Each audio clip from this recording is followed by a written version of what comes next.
de metodologías. Obviamente estas metodologías pues son los equipos que nosotros contamos con ellos en el laboratorio para poder realizar determinados análisis a determinados pacientes. Estas pruebas no se solicitan a todos los pacientes, ¿sí? Tienen un número reducido o se deben de solicitar en un número reducido de pacientes.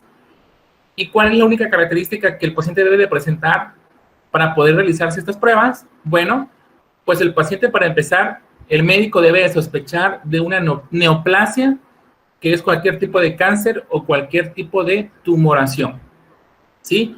Ustedes saben, o si no, bueno, existen una gran diversidad de tumoraciones y cáncer que puede desarrollar una persona. Por supuesto, son muchísimos, ¿ok? Hablamos de un número muy grande. Sin embargo, en nuestro país son comunes algunos, como por ejemplo el cáncer de colon, la leucemia linfoide, ¿cuál otra? Cáncer de ovario es uno común también, cáncer testicular, permítanme. Cáncer testicular, cáncer ovárico, cáncer de mama, ¿sí? Son una de las incidencias más grandes que pueden o que suscitan en nuestro país. Existen otras tumoraciones, por ejemplo, como algunas tumoraciones hepatobiliares, algunas tumoraciones cerebrales que van a, en algún momento, aumentar la cantidad de esos marcadores y que obviamente nosotros lo podemos determinar en el laboratorio. El médico regularmente siempre es el especialista quien envía a realizar estas pruebas ante la sospecha diagnóstica de cualquier tipo de neoplasia, ¿sí? Pero vamos a conocer como tal cuáles son los marcadores o qué son los marcadores tumorales. Bien, bueno, vamos a conocer algunas características de los marcadores tumorales. Los marcadores, chicos, tumorales, por supuesto, son aquellas sustancias que son producidas por las células cancerígenas. ¿Cuáles células cancerígenas? Las células propias del cáncer o de tumoraciones, ¿sí? O pueden ser también producidas por otras células del cuerpo en respuesta a alguna presencia del cáncer. Esto aquí interviene mucho el sistema inmunológico, ¿ok? Porque inclusive hay ciertas pruebas que el médico puede enviar como pruebas coadyuvantes que pueden servirme en algún momento para poder evaluar el pronóstico y el seguimiento de un paciente. Regularmente son pruebas de tipo inmunológico que me van a ayudar a determinar el padecimiento o el estatus, más bien, el estatus en el que se encuentra el paciente.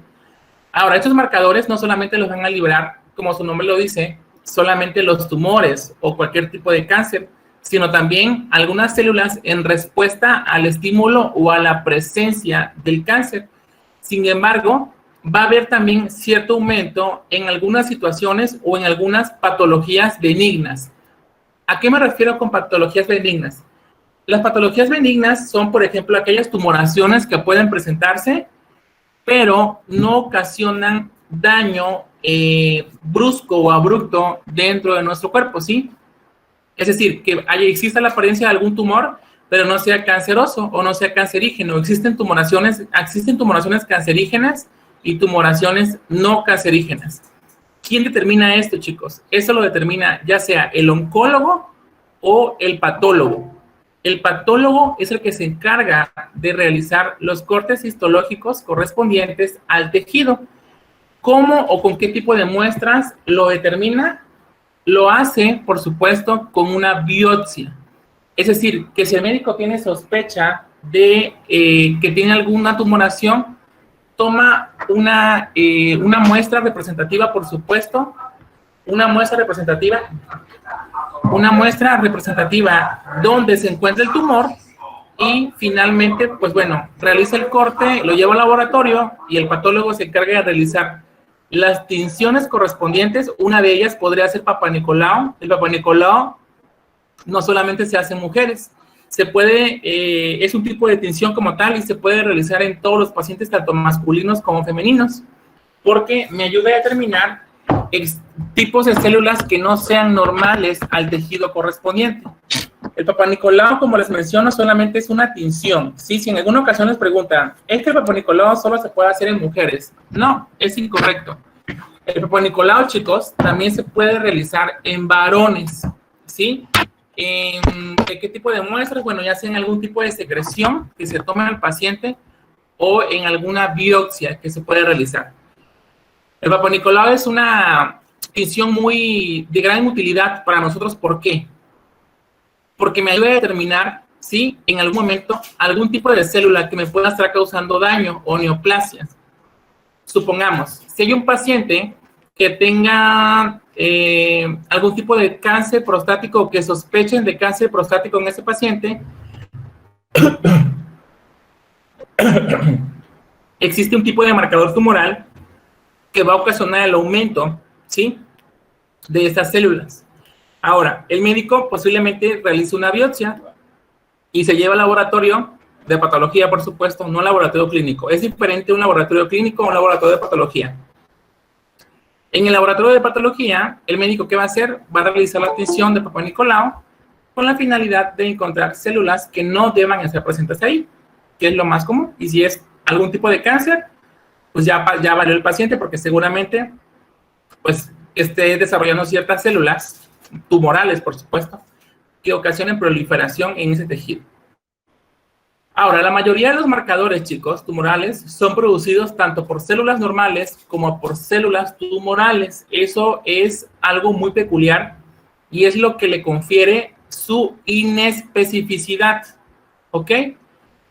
Ahora, aunque se producen en niveles mucho más altos cuando hay cáncer, ciertamente, cuando hay cáncer, cuando una persona tiene una tumoración o tiene algún tipo de cáncer en particular, los marcadores tumorales, dependiendo del órgano afectado, se llegan a aumentar.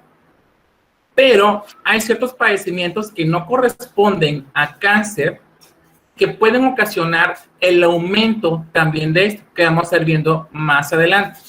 Ahora, los marcadores tumorales, chicos, son inespecíficos y vamos a ir viendo qué significa eso. Estas sustancias pueden encontrarse en sangre, orina, en el líquido de ascitis o líquido pleural, ¿sí?, en pacientes con cáncer. La mayor parte de ellos pues son proteínas, es decir, la mayoría de los marcadores tumorales, chicos, son proteínas o son subunidades de proteínas, ¿ok? Ahora, existen una infinidad de marcadores tumorales en el laboratorio o que se puede utilizar o tiene utilidad clínica, ¿sí?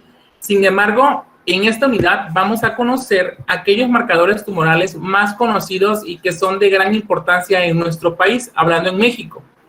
Porque en Estados Unidos hay marcadores tumorales mucho mayores, o sea, hay mayor variedad de marcadores tumorales que no están al alcance de todos los pacientes, al menos aquí en México. Y no se hacen en todos los laboratorios. Por ejemplo, hay una prueba que se llama cromatogramina. Esta prueba no la realizamos aquí en Villahermosa, es decir, no hay ningún laboratorio aquí en Tabasco que se haga. Existe un laboratorio en la Ciudad de México.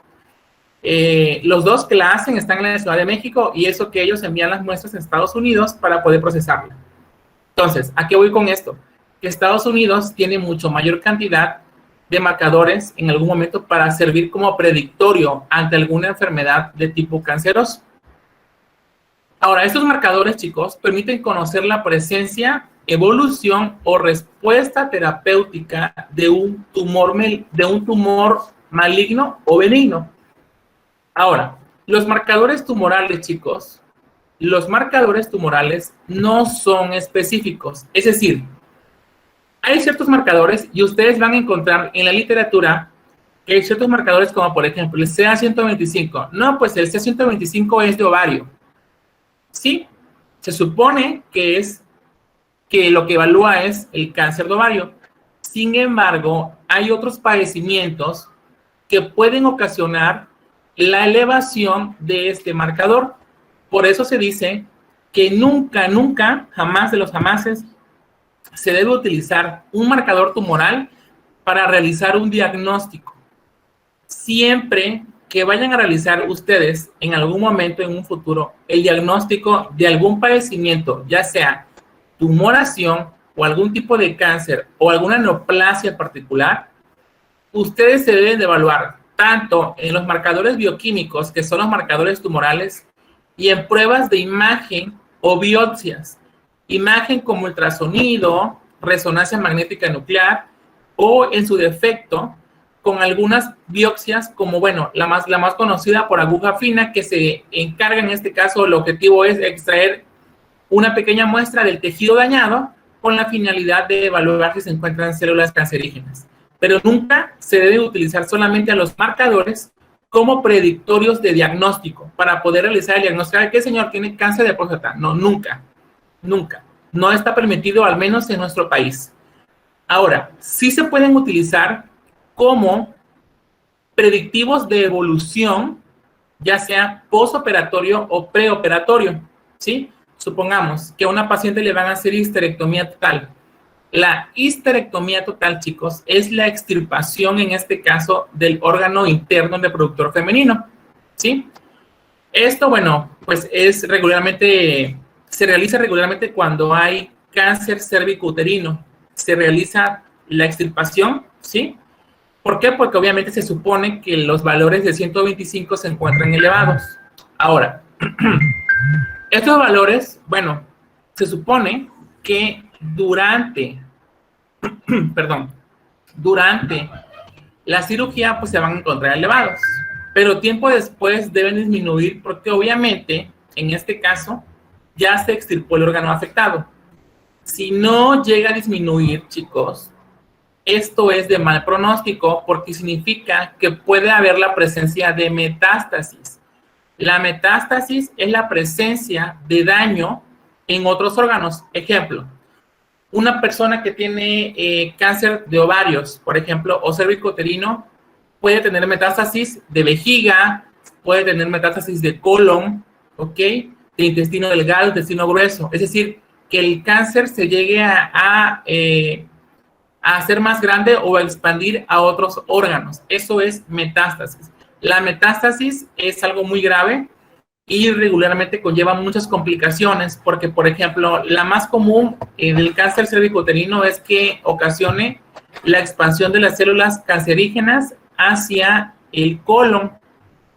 Entonces, ¿qué hace? Pues extirpan parte del colon, aparte que el paciente recibe quimioterapia, tratamientos, o sea, es una lucha muy ardua. Por eso se utilizan solamente como predictores evolutivos o, bueno, en respuesta o para evaluar la respuesta terapéutica de los pacientes. Ahora, existen algunas limitaciones para poder realizar los marcadores tumorales. La primera, ya se las mencioné, los marcadores tumorales no son específicos de un tipo de tumor, aunque la literatura menciona que hay ciertos marcadores que tienen especificidad o alta especificidad. No siempre se debe realizar o se debe utilizar este criterio, porque la mayoría de los marcadores tumorales se elevan cuando ya existe un problema o cuando ya existe sintomatología.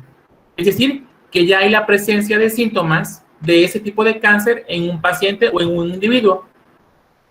No todos los pacientes con un mismo tipo de cáncer muestran un nivel elevado de un determinado marcador asociado a ese tumor en particular. ¿Qué significa eso? Que supongamos que un paciente desarrolla cáncer testicular y otro individuo de la misma edad, vamos a suponer que tiene 20 años, el otro individuo también tiene cáncer testicular. Tenemos dos pacientes con cáncer testicular, pero solamente uno presenta aumento de GSH, que es el marcador que se utiliza para evaluar el cáncer testicular. Por eso dice, no todos los pacientes con un tipo de cáncer muestran un nivel elevado. ¿Ok? ¿Por qué? Porque hay pacientes que son asintomáticos y que pueden manejar grandes cantidades de un marcador tumoral.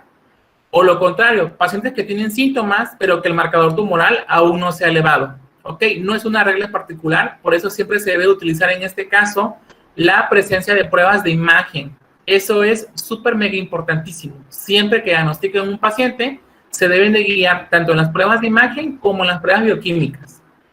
Y bueno, como última limitación, encontramos que existen algunas situaciones no cancerosas, es decir, que el paciente no tenga cáncer, en las que se puede encontrar elevado algún tipo de marcador tumoral, como por ejemplo el embarazo. En el embarazo existen elevaciones de una proteína que se denomina alfa-fetoproteína junto con la GSH. Ambas son marcadores tumorales. Sin embargo, si la paciente está embarazada, no quiere decir que le está creciendo un tumor. Quiere decir que está creciendo en él un bebé, ¿sí? Pero se llegan a elevar por efectos de la placenta, ¿ok? La placenta presenta ciertas características. En este caso, ocasiona el aumento de ciertas proteínas, como la fosfatasa alcalina, ¿sí? La fosfatasa alcalina también se eleva. Y eso no significa que tenga un daño hepático, sino son elevaciones fisiológicas normales. ¿Qué significa eso? Que son elevaciones altas, por supuesto, de un analito particular. Sin embargo, eso no significa que la paciente tenga cáncer o que tenga algún órgano dañado, sino es un proceso fisiológico que la mujer pasa durante el embarazo. Ahora, algunos marcadores tumorales, chicos, se comportan como indicadores o señales a distancia de la presencia de una neoplasia, ¿sí? Es decir, ellos nos van a ayudar a conseguir el diagnóstico. Sin embargo, no podemos diagnosticar solamente con el uso de estas sustancias. Existe una amplia variedad de sustancias que pueden ser clasificadas como marcadores tumorales. Existen muchas, o sea, hasta inclusive citocinas, interleucinas, proteína C reactiva, sí, que son pruebas inmunológicas, en algún momento se pueden utilizar como un marcador tumoral. Pero, por supuesto, dentro de esa asociación de marcadores encontramos algunas que, bueno, están asociadas a tumores, algunas enzimas, ¿sí? Que se llegan a elevar, proteínas específicas que son las mayorías de los marcadores tumorales, y, bueno, algunos metabolitos de desecho que me pueden servir, en este caso, para poder diagnosticar la presencia de algún tumor o de índole canceroso. ¿Cuál es la principal aplicación que se utiliza en los marcadores tumorales? Ya les dije que no se utiliza para realizar diagnósticos. Solo se utiliza para poder evaluar el seguimiento de los pacientes que tengan, por supuesto, esta patología. Ahora, se dice que de forma ideal, cuando nosotros hablamos de marcadores tumorales, pues decimos, bueno, un marcador tumoral me debe ayudar, en este caso, pues a evaluar cualquier tipo de cáncer. Sin embargo, no siempre es así, o en la mayoría de los casos no es así. ¿Por qué? Porque, pues, como su nombre lo dice, deberían de ser útiles para la detección precoz de los tipos de cánceres, para establecer algún pronóstico antes del tratamiento, el seguimiento del posttratamiento, predecir las recurrencias o recaídas en un paciente, presentar una elevada sensibilidad o especificidad, valor predictivo positivo, es decir, que de un marcador tumoral poder deducir cómo es el pronóstico de ese paciente, si es bueno o es malo. Deben de ser órganos específicos y, bueno, tumor específicos, es decir, que sean secretados por ciertos órganos en particulares que me puedan ayudar en algún momento a diagnosticar, pues, la presencia de estas neoplasias. Sin embargo, de forma general, podríamos decir que los marcadores no nos sirven como predictores precoces de cáncer. ¿Por qué?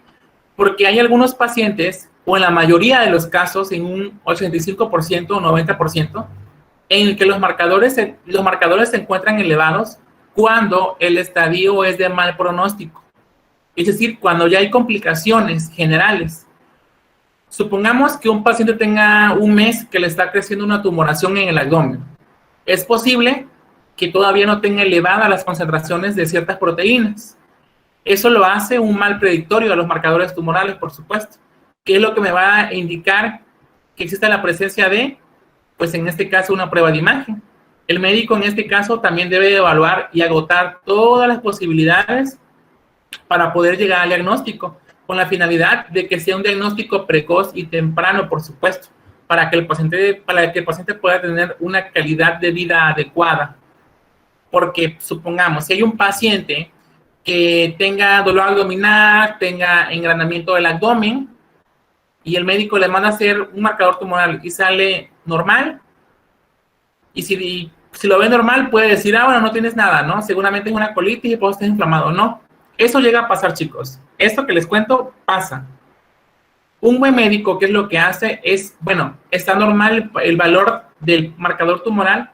¿Qué es lo siguiente que debe de hacer? Realizar una prueba de imagen como un ultrasonido para evaluar la presencia de alguna masa que se puede encontrar en el abdomen y en este caso, pues evaluar. Porque si es un paciente precoz, es decir, que el diagnóstico sea temprano, pues obviamente los marcadores no van a estar elevados. Por eso lo hacen malos predictorios para el diagnóstico. Y también no se utilizan en muchas ocasiones como pretratamiento, porque pues por lo mismo que les mencioné anteriormente, siempre se utilizan después de que se aplica tratamiento, es decir, post-tratamiento, una vez que ya se aplicó tratamiento o que ya se realizó una intervención de tipo quirúrgico, porque la mayoría de los tumores se pueden intervenir de forma quirúrgica, cuando obviamente se diagnostican de forma temprana. Ahora, existe una clasificación, bueno, existen muchas clasificaciones para los marcadores tumorales. Yo me quise basar en esta porque es la más conocida, es la más aceptada y es la que maneja la mayoría de los laboratorios. Esta se basa en el origen, chicos, es decir, una clasificación basada en el origen del marcador tumoral. Los marcadores tumorales que se basan en el origen los podemos encontrar de dos formas, se clasifican en dos: derivados del tumor y asociados al tumor, ¿sí? Derivados del tumor van a ser aquellos como antígeno carcinoembrionario, alfa-fetoproteína, antígeno prostático específico y hormona gonadotropina coriónica humana. Derivados del tumor, es decir, que el tumor va a ocasionar que esos marcadores o esas proteínas, porque todas son proteínas, se eleven en sangre. ¿Okay? Sin embargo, también existen otros marcadores que son asociados al tumor, ¿sí? Que su valor, o que no se consideran en la mayoría de los casos marcadores tumorales, pero sus valores son indicativos del pronóstico del paciente, como por ejemplo ferritina, proteína C reactiva, algunas sustancias que son moduladoras o que están presentes en el sistema inmunológico, como lo son las citocinas y las interleucinas.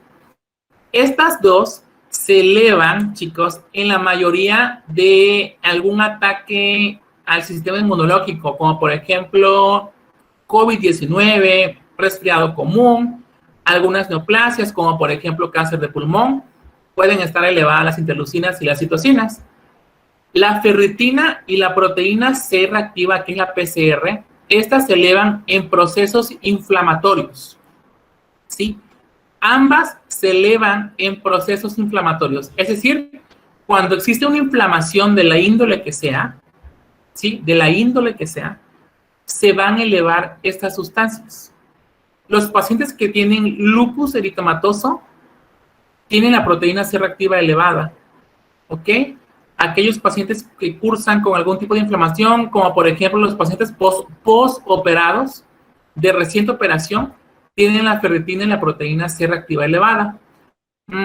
Los pacientes con COVID-19, la ferritina y la proteína C reactiva más las interleucinas se encuentran elevadas. ¿Por qué?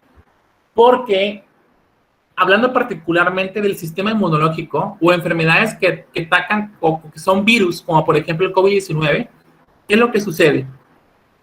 Existe una gran producción de ciertas proteínas. Una de ellas son las interleucinas, hablando específicamente de la interleucina 6. Esa interleucina 6 trabaja de la mano con la ferritina, ¿sí? Ambas son predictorias de un buen diagnóstico o de un pronóstico del paciente, porque ambas se llegan a elevar en procesos inflamatorios, pero también se elevan en aquellos padecimientos en los que intervenga el sistema inmunológico, como por ejemplo las enfermedades virales. ¿Ok? Si está elevada la ferritina, es probable que también se encuentre elevada la interleucina si hablamos de una enfermedad viral, ¿sí? ¿Qué es lo que sucede con los pacientes con COVID? Ahora, aunado a lo anterior, la proteína C reactiva también se encuentra elevado en pacientes con COVID, ¿ok?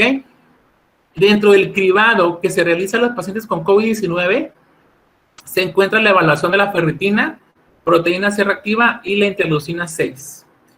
Hablando específicamente a marcadores no son marcadores tumorales, o sea, hago hincapié que no son marcadores tumorales, pero sus valores están asociados a la presencia de una tumoración, ¿sí? ¿Por qué? Porque el sistema inmunológico hace una respuesta al estímulo de estos marcadores y por consiguiente se elevan, que son todas esas sustancias que ustedes observan aquí: ferritina, PCR, citocinas e interleucinas.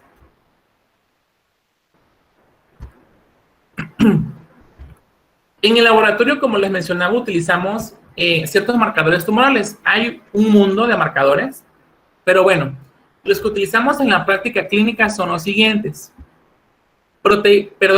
Antígeno prostático específico, que es el PSA, antígeno carcinogénico, que es el CA, puede ser CA o AC, es decir, A de árbol, C de coco y E de Ernesto, AC. CA125, CA15-3, CA19-9 o CA19.9, alfa fetoproteína, que es AFP, y gonadotropina coriónica humana. Esos son los marcadores de mayor uso o uso común dentro del laboratorio, chicos, ¿sí? Vamos a comenzar con el antígeno prostático específico. Este antígeno prostático es el más utilizado cuando se sospecha de cáncer de próstata. Todos después de los 50 o durante los 50 años o a partir de los 50 años debemos evaluarnos el antígeno prostático específico. ¿Por qué? Porque a todos los varones a esta edad comenzamos con inflamación prostática y se nos inflama a todos, chicos, ¿ok? Es un proceso fisiológico en el que atravesamos todos los varones. Este valor predictivo se debe utilizar siempre como cribado, es decir, antes de que exista un padecimiento. Por ejemplo, si el paciente tiene dolor, en este caso, en la zona prostática, y tiene mayor, no sé, 56 años, por ejemplo, pues el médico es seguro que le envía a realizar PSA total con la finalidad de evaluar, ¿sí? Ahora, de todos los marcadores tumorales que existen, la mayoría son no predictorios. ¿Pero qué hace al PSA algo especial? Bueno, el PSA, chicos, podría decirse uno de los marcadores más sensibles, ¿sí?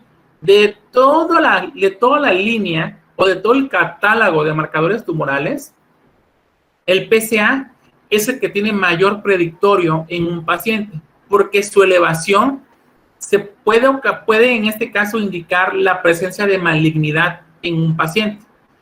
Es decir, muchos médicos utilizan el PSA como un valor predictivo ante la sospecha de una tumoración o de cáncer de próstata, ¿sí? Pero, ¿qué sucede? También utilizan pruebas de imagen como ultrasonidos prostáticos con la finalidad de evaluar, en este caso, la presencia o el agrandamiento de la próstata, que puede ser por causas malignas o causas benignas. El antígeno prostático es una glucoproteína que es producida por el epitelio secretor prostático en condiciones normales. Y bueno, también se eleva en condiciones malignas. ¿Cuáles son los valores del PSA en un paciente? Bueno, los valores de PSA varían de laboratorio, por supuesto. Al menos en nuestro país es de 0.1 a 4.0 nanogramos sobre mililitro en suero. Existen dos tipos de PSA, PSA total y PSA libre. El mayor predictorio es el PSA total. Ambas hacen al perfil prostático, ¿sí? Se pueden utilizar por separado o se pueden enviar juntas. Sin embargo, en el 90% de los casos se utiliza el PSA total como un predictorio del crecimiento prostático. Ahora, el PSA, chicos, total tiene un valor predictivo de especificidad muy alto en la patología prostática, que es casi del 98%, ¿sí? Y su límite de referencia es de hasta 4 nanogramos sobre mililitro. ¿Qué significa eso? Que valores mayores a indican la inflamación o el agrandamiento de la próstata. Se dice que hay un agrandamiento fisiológico cuando los valores son menores a 10 nanogramos sobre mililitro. Cuando son valores mayores a 10 nanogramos sobre mililitro, se podría sospechar de una hiperplasia prostática, es decir, el agrandamiento de la próstata de tipo incierto. ¿Por qué de tipo incierto? Porque no podemos saber si es benigno o maligno. Eso se realiza mediante la realización de biopsias, ¿ok? La biopsia. En mi experiencia, chicos, cuando hay cáncer prostático, los valores de PSA llegan a ser mayores a 1000.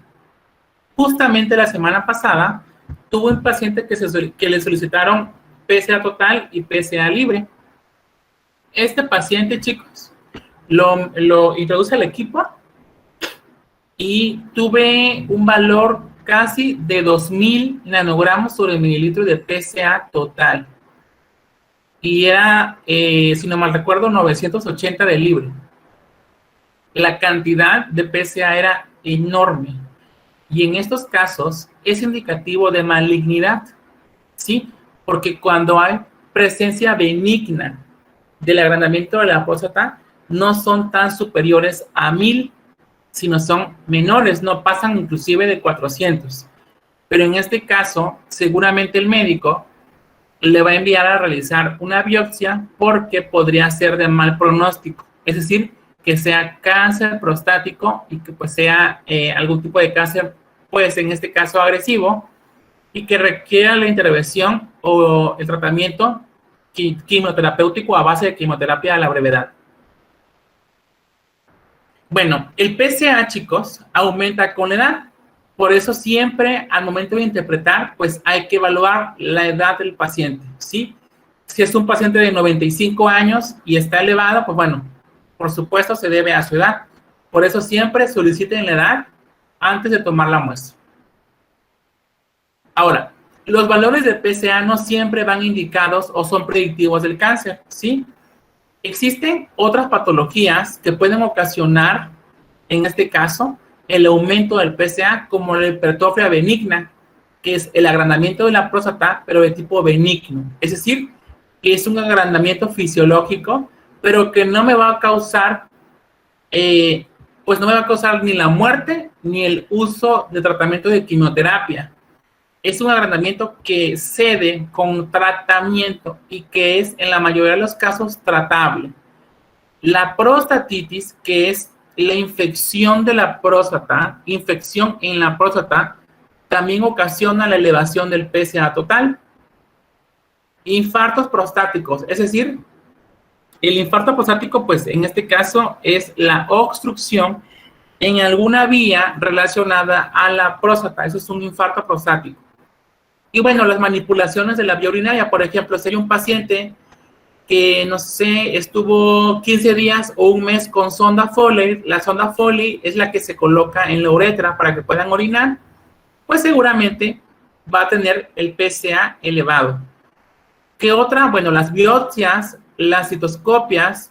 Citoscopias son, en este caso, hacer laminillas, chicos, laminillas con tejido prostático o cirugías prostáticas. Ahora, ¿qué indicaciones le deben dar ustedes al paciente antes de tomar una muestra de antígeno prostático total o libre?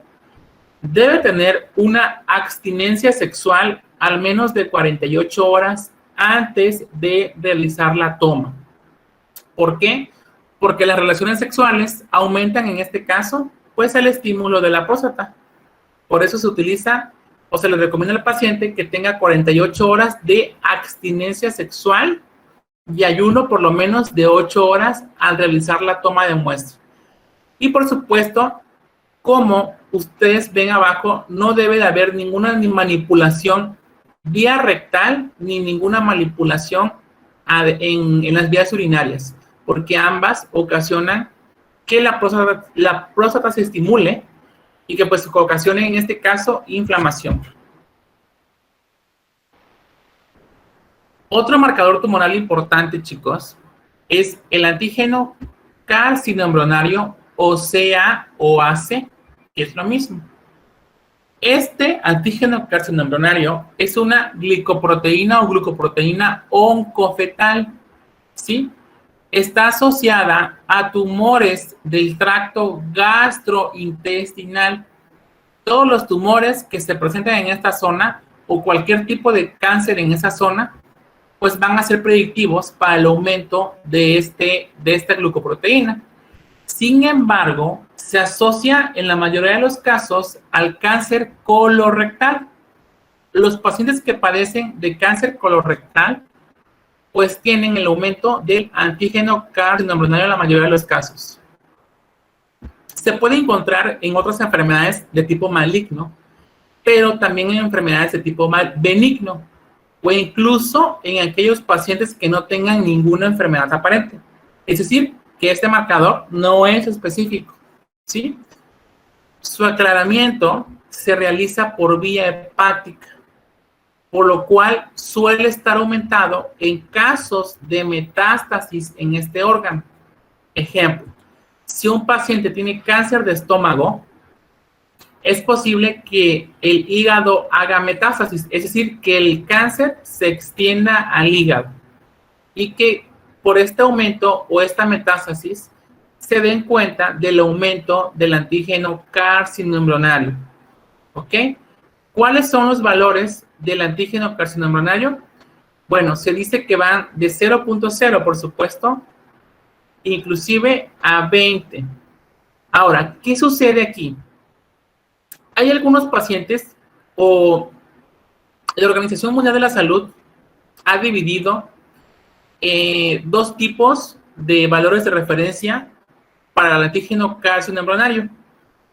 Una de ellas es enfocado a los pacientes que no son fumadores y otra es enfocado a los pacientes que sí son fumadores.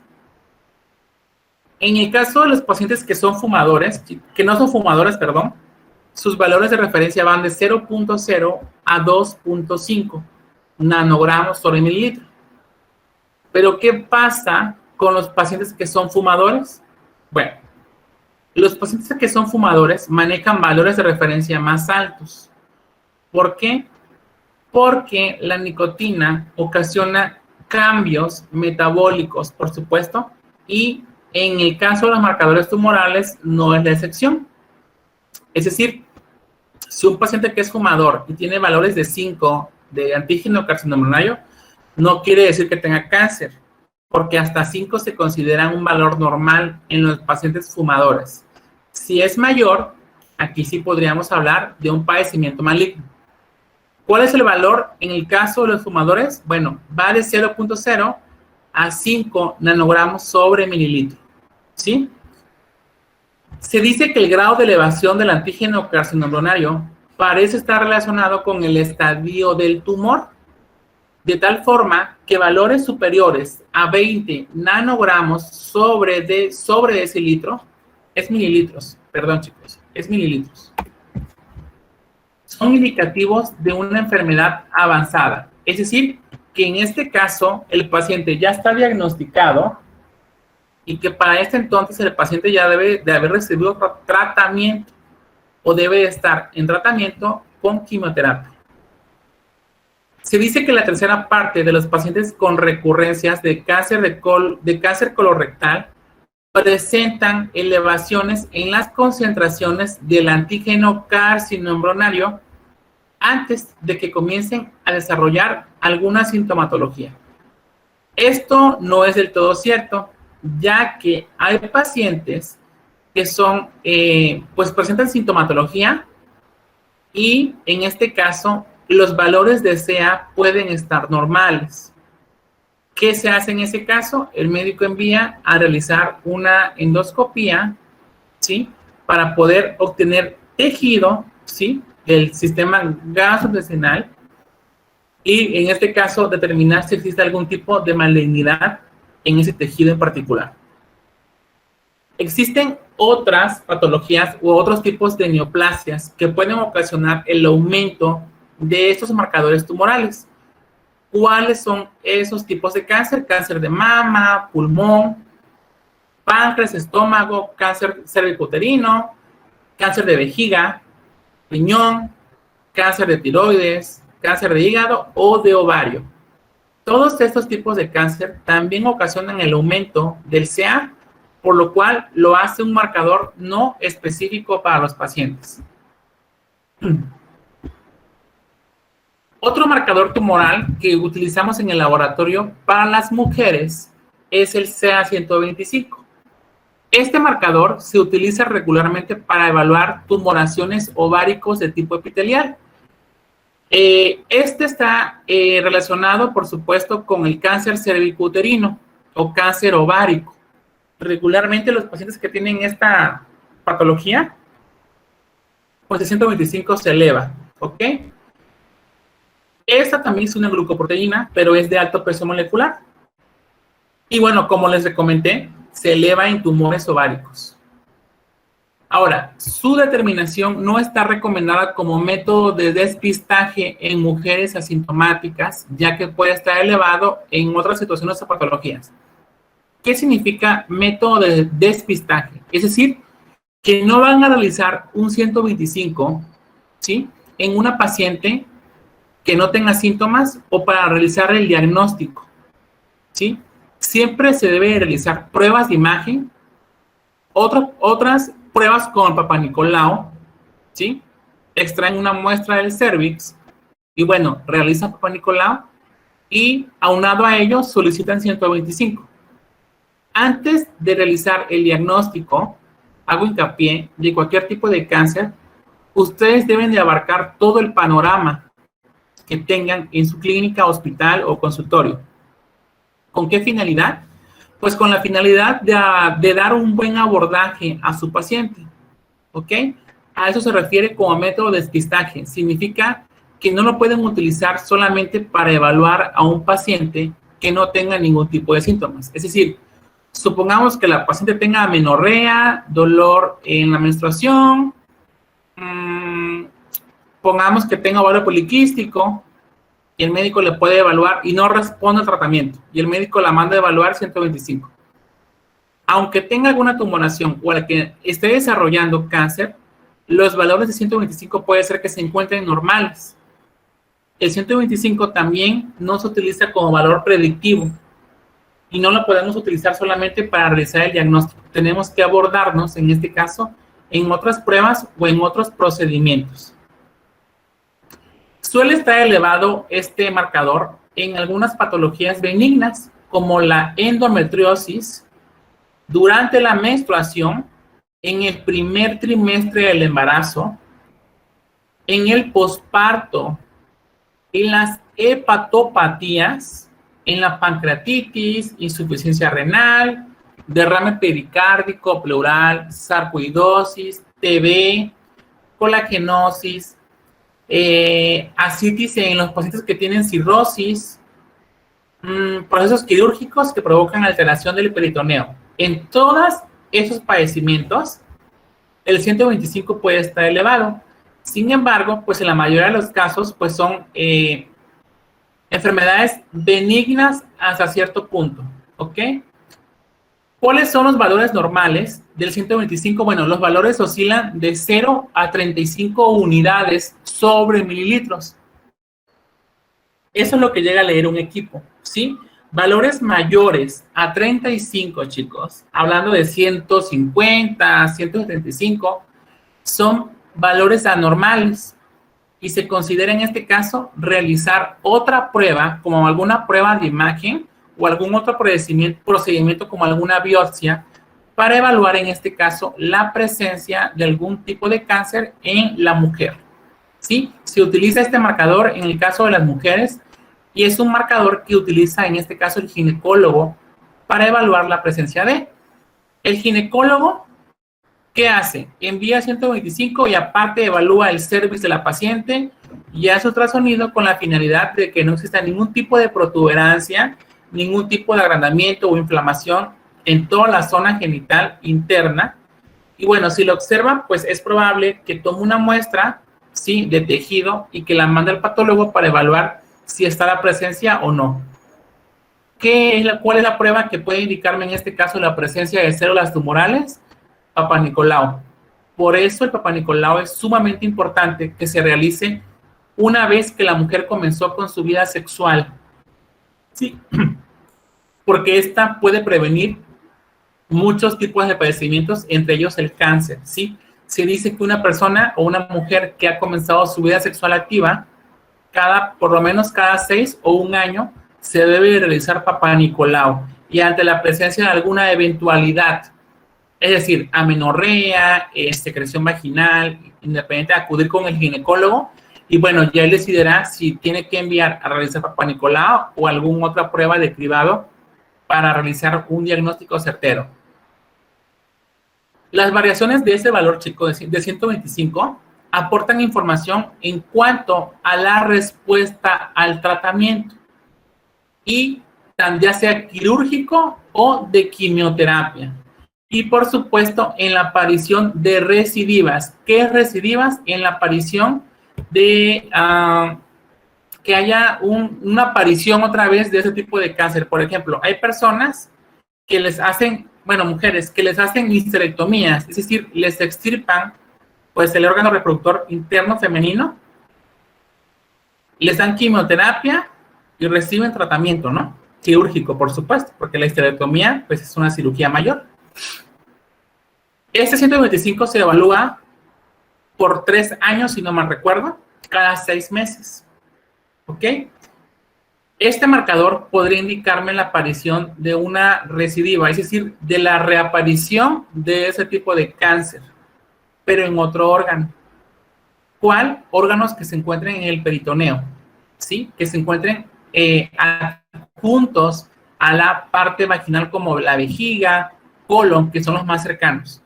Pero bueno, esto lo realiza el médico o lo determina el médico, por supuesto, y pues para ello necesita evaluar siempre antes de darle de alta al paciente, identificar que no exista o cerciorarse que no exista ni metástasis, que reciba el tratamiento mejor adecuado para este paciente en particular.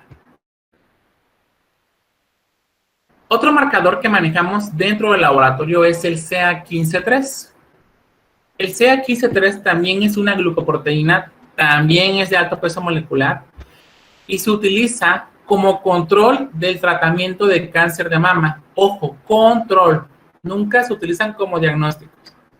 Sobre todo en aquellas formas avanzadas o en aquellas enfermedades metastásicas. Es decir, cuando el cáncer ha invadido a otros órganos. Se consideran valores normales aquellos que son abajo de 35 unidades sobre mililitro, ¿sí? Dado que este marcador no suele elevarse en los estadios iniciales de la enfermedad, no se recomienda su uso para diagnóstico, ¿sí? Y diagnóstico inicial, que es despistaje, diagnóstico ni estadiaje, es decir, no se recomienda para evaluar el estadio de un paciente en particular. Siempre se utiliza como marcador de seguimiento del tratamiento, ¿sí? Solo se utiliza como seguimiento, nunca se utiliza como valor predictivo para realizar un diagnóstico, ¿ok? Este marcador es exclusivo para realizar el seguimiento. ¿Por qué? Porque para evaluar en este caso el diagnóstico está la mastografía y por supuesto las biopsias. Está alterado en el 20 al 50% de los pacientes con cáncer de mama y es un importante factor pronóstico, pues altas concentraciones de 15-3 preoperatorias se asocian a evolución adversa de la enfermedad. ¿Qué significa esto? A las pacientes con cáncer de mama, chicos, ustedes saben que pues les hacen el retiro de la glándula, ¿sí? Si hay una paciente que se le hizo el retiro de una o ambas glándulas, ¿sí? Y aún así sigue teniendo valores elevados de 15-3, es de mal pronóstico, porque seguramente puede haber una evolución adversa, es decir, una evolución mala de este paciente. ¿Cuál podría ser esa evolución? Metástasis. Que haya metástasis en pulmones, metástasis en hígado, que es lo más común en los padecimientos de cáncer de mama. También pueden estar elevados en otros tipos de cáncer, como cuáles: ovarios, pulmón, próstata. Sí, también está, aunque las mujeres no tienen, los hombres no tenemos como tal glándulas mamarias como de las mujeres, pero también se puede elevar en los varones. Eso lo hace un mal predictorio para el diagnóstico. Y en el caso de enfermedades benignas de la mama o del ovario, como por ejemplo quistes, hepatitis, embarazos y lactancia. Importante, una persona, una mujer que está lactando o que está embarazada puede tener elevaciones del 15-3. ¿Por qué? Porque la prolactina se encuentra elevada en las pacientes que están lactando o que se encuentran en la etapa de embarazo, principalmente en el último trimestre, ¿sí? La prolactina pues sirve como estímulo, en este caso para las mamas, para que se produzca leche, ¿ok? Y esto va a ocasionar también un aumento del 15-3, pero es un aumento fisiológico, es decir, no es maligno y no significa que la paciente pues tenga cáncer. Otro marcador tumoral es el CA19-9. También es una glucoproteína y está sintetizada en diversos epitelios. Se eleva principalmente o de forma típica en el suero de pacientes con tumores pancreáticos, ¿sí? Del páncreas. Cifras inferiores a 40 unidades sobre mililitros se consideran normales para ambos sexos. Y no existen diferencias en este marcador en pacientes fumadores y no fumadores. Existen otros tumores que pueden ocasionar la elevación del 19-9. Este es aún más inespecífico. ¿Por qué? Porque toda esta lista que ustedes observan aquí ocasiona valores de 19-9 elevado, ¿sí? Aquí lo que sería importante, si se tiene sospecha de un tumor de páncreas, ¿qué es lo que se debe de evaluar? Los valores de amilasa y lipasa, los valores de CA19-9, los valores de antígeno carcinomembranario, sonido con biopsia, ¿ok? Si es que se da el caso. Pero si no, pues con ultrasonido o alguna prueba de imagen que me permita identificar la presencia de malignidad en este caso. Los tumores pancreáticos, chicos, son en la mayoría de los casos invasivos y pues obviamente también son agresivos. ¿Por qué?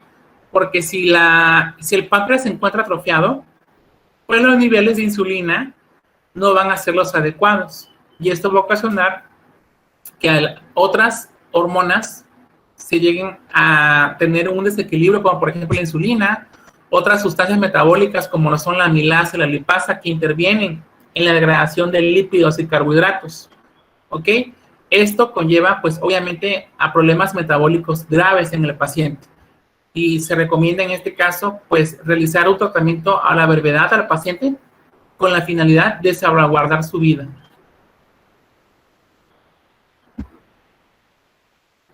El penúltimo marcador que tenemos es la alfa-fetoproteína. La alfa-fetoproteína es una glucoproteína oncofetal que es homóloga a la albúmina, es decir, es parecida a la albúmina.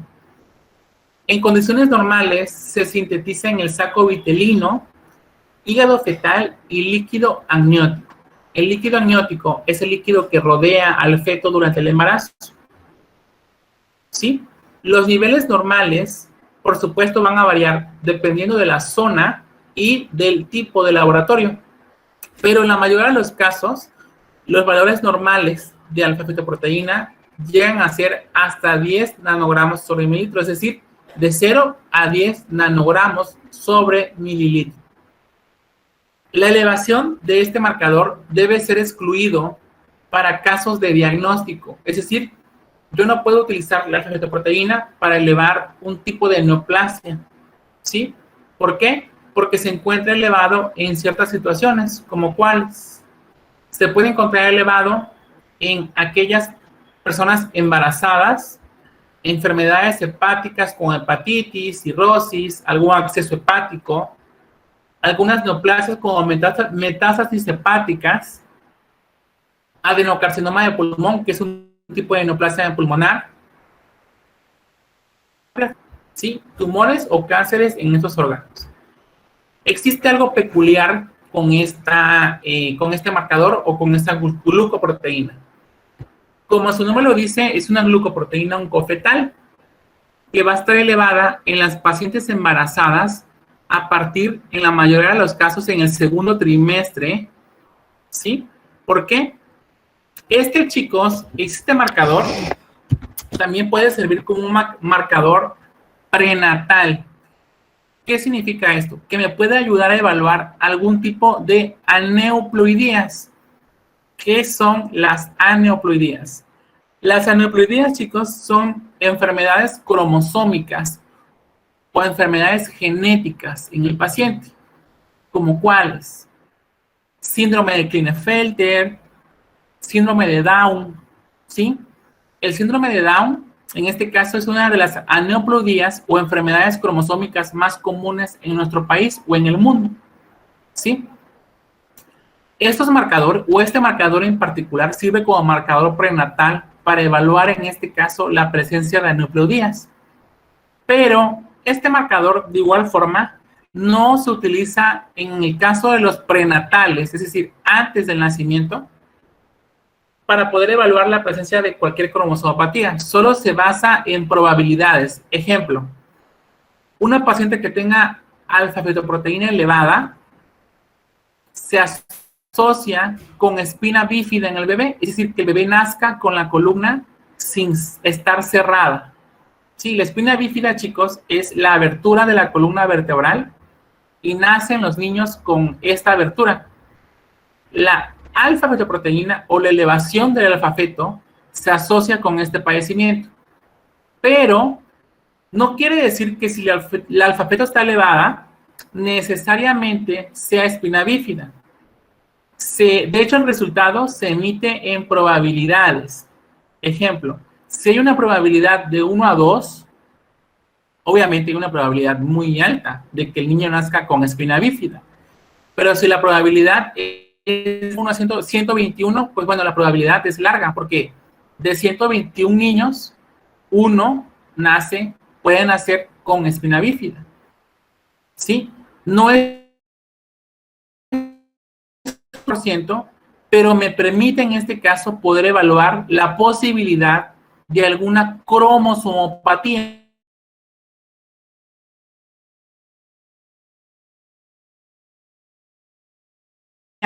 Tamices prenatales para Down, espina bífida, Turner, Klinefelter.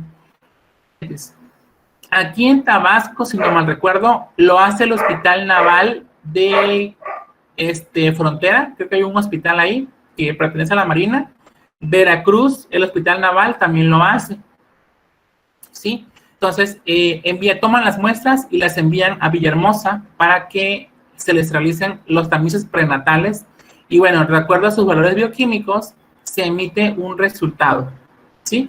Si el resultado está positivo, no sé, para Down, por ejemplo, el médico, ¿qué hace? Enviar a realizar ultrasonido 4D,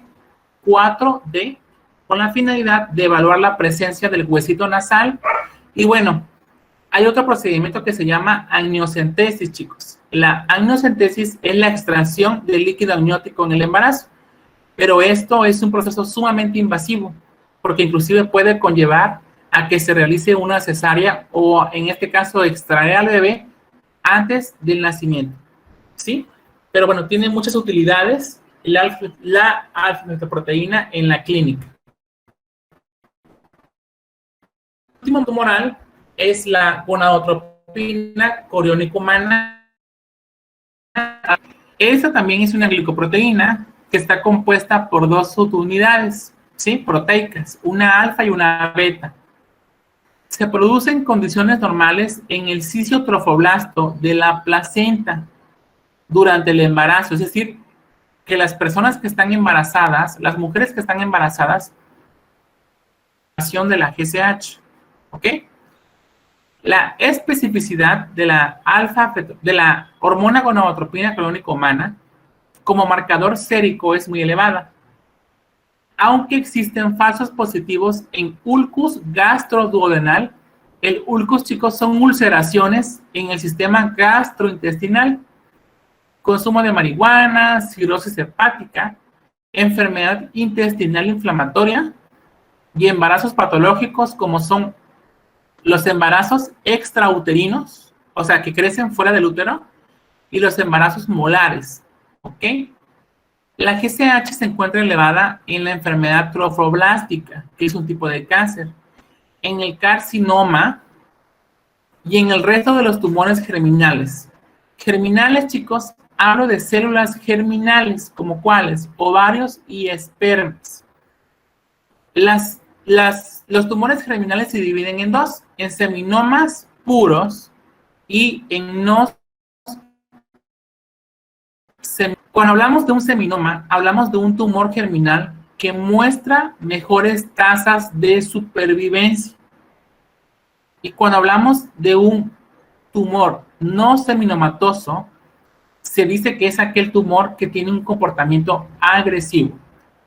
La GCH se encuentra elevada en tumoraciones agresivas, como por ejemplo el cáncer testicular. El cáncer testicular, chicos, se da en los hombres, por supuesto, se da en los hombres de edad fértil, ¿ok?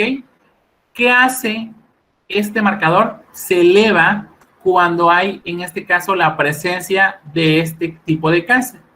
En las mujeres, pues, este marcador se utiliza como marcador de evolutivo, ¿sí? Evolutivo o de seguimiento del embarazo, porque sus valores me indican las semanas de gestación de la paciente. En el caso de los hombres, no. En el caso de los hombres, sirve como un marcador tumoral que me indica la presencia de cáncer testicular. ¿Ok? Si está elevado, pues no hay de otra, es cáncer testicular porque los hombres no se embarazan las mujeres. ¿Y qué hace el médico en este caso? Pues extirpa el testículo, que en este caso esté ocasionando la presencia de ese tipo de cáncer. Y bueno, si es necesario, le da quimioterapia. Y bueno, ¿puede vivir el paciente con un solo testículo? Por supuesto que sí. Pero se debe de basar en otras pruebas, como las pruebas de imagen, antes de realizar el diagnóstico de este paciente. Un paciente con cáncer, principalmente enrojecimiento, ¿sí? Inflamación del testículo. Esos son algunos de los síntomas que se presentan en el cáncer testicular, ¿sí? Y bueno, se debe de evaluar a la brevedad posible porque la tasa de cáncer testicular, chicos, no es tan alta como el cáncer cervicouterino, pero sí es común, ¿ok? Sí hay pacientes que llegan a desarrollar ese tipo de cáncer. Los pacientes que yo he conocido con cáncer testicular oscilan aproximadamente entre 25 y 30 años, es decir, se encuentran dentro de la etapa fértil. Y bueno, existen otros marcadores, chicos, como la cromoranina, la cifra 21.1 también se denomina CA21.1, tiroglobulina, CA2729, 5-hidroxiindolacético, beta-2 microglobulina, que son marcadores más especializados, por así decirlo. Por supuesto, su costo es mucho mayor que los marcadores que vimos anteriormente. ¿Qué función tiene la cromoranina? Bueno, la cromoranina es un marcador de tumores neuroendócrinos. Es decir, si hay alguna tumoración en la neurohipófisis o en la hipófisis, pues la cromoranina A se va a encontrar elevada. La cifra 21.1 o sea 21.1 está relacionado con el cáncer de pulmón, ¿sí? La tiroglobulina es un marcador tumoral para determinar el carcinoma medular de tiroides. El CA2729 es un marcador del cáncer de mama y también se utiliza como seguimiento, nada más. El 5-hidroxiindolacético es un marcador de tumores carcinoides. Bueno, y la beta-2 microglobulina es importante porque su cuantificación es útil como marcador tumoral para determinados tipos de cáncer de células sanguíneas como el mieloma múltiple. Los pacientes con mieloma múltiple, chicos, tienen la elevación de este marcador. El mieloma múltiple es un tipo de cáncer, por supuesto, de tipo de cáncer sanguíneo. No hay cura para este tipo de cáncer. El tratamiento, pues, en la mayoría de los casos es agresivo, ¿sí? Y ocasiona ciertas atrofias en ciertos órganos, como por ejemplo en el riñón, sí, principalmente, porque permite que se determinen o que se eliminen ciertas proteínas que no deberían estar presentes. Una proteína que nunca debería pasar por riñón es la proteína de Ben-Jones. Esa proteína, cuando pasa a través del riñón, se dice que el paciente tiene mieloma y que es de mal pronóstico, porque las proteínas de Ben-Jones se eliminan en la orina en los pacientes que tengan mieloma múltiple, pero en aquellos pacientes que tengan mal pronóstico, es decir, que si su estadio sea grave, porque estas proteínas no se deberían de elevar. Hay pacientes que tienen mieloma y que no eliminan este tipo de proteínas o que no está presente este tipo de proteínas. En este caso, pues bueno, es predictorio de buen pronóstico porque significa que están pues atendiendo al tratamiento que se les está dando. Estos pacientes tienen, hablando de mieloma, una infinidad de problemas como es la aparición de ciertas cadenas de proteínas en sangre, ¿sí? Inclusive el mieloma podría decirse que es un tipo de padecimiento que se puede evaluar con pruebas bioquímicas. ¿Cuáles? Cuantificación de beta-2 microglobulina, proteínas de Ben-Jones, electroforesis de proteínas, porque me indican la presencia de unas cadenas que no deben estar en sangre y que los pacientes con con mieloma múltiple las tienen presentes. Es un tipo de neoplasia agresivo, pero hay pacientes que pues llegan en este caso a tener una buena calidad de vida. Por supuesto, la medicación es de por vida, chicos. Y bueno, eso sería todo con respecto a los marcadores tumorales. ¿Tienen alguna duda, chicos? Profe. Sí. No es una duda, pero me gustaría ver, bueno, podría